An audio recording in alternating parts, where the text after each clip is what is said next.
So, have you ever struggled with transition?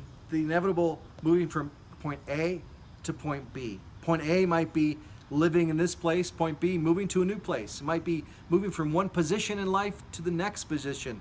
This way of relating and being a relationship now to being a single person. That transition, those transitions are inevitable. And psychologists tell us that transition, that gap, can be filled with a lot of stress and struggle as we move from point A to point B. If you're a pastor, you know the church right now in this world is in transition. As we struggle with what does it mean to be church today?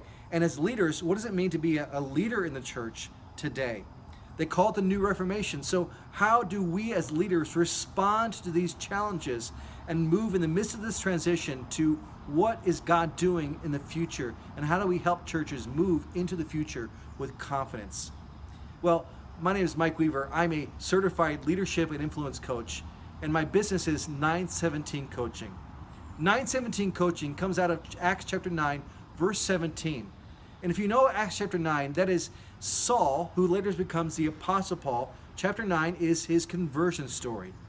And Saul is on his way to Damascus. God has other things in mind for him, strikes him blind, knocks him off his horse. He's blind for 3 days, and it says for 3 days he can't eat. It's a very stressful, uncertain time for Saul. But God taps on Ananias' shoulder. He says, Ananias, I want you to come along Saul, and I want you to pray for him. So Ananias goes to Paul, that is Saul, and he prays for him. Then verse 17 is, he lays hands on him. He says, Brother Saul, I'm here to lay hands on you to restore your sight and to fill you with the Holy Spirit. And at that moment, scales fall from Saul's eyes. And later, as we know, he becomes the Apostle Paul and does amazing things for the church around the world. And his impact has lasted to this very day. I get the privilege as a coach to be an Ananias for pastors and other leaders, to walk alongside them through that transition, whether they ask for that transition or not.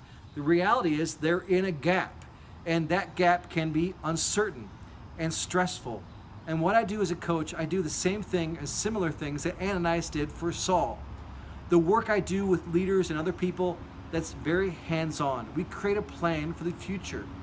I also help these people gain greater clarity of what is to come, and we gain greater confidence about the strengthening for what is to come in the future. That's what I do as a coach, and I'd love to serve you as well. The pastors and leaders I get to work with are intelligent, they're ambitious, they want to be faithful, and yet they get in their own way because in that transition time, it's a stressful time, and self-doubt creeps in. They get in their own head and they feel lonely, they don't have anybody to talk to, and I get to walk alongside them and help them gain greater clarity and confidence, and sometimes more congruence about what is coming up into the future to prepare them for success at point B. And I'd love to walk alongside you as well, have the honor and privilege of being your coach.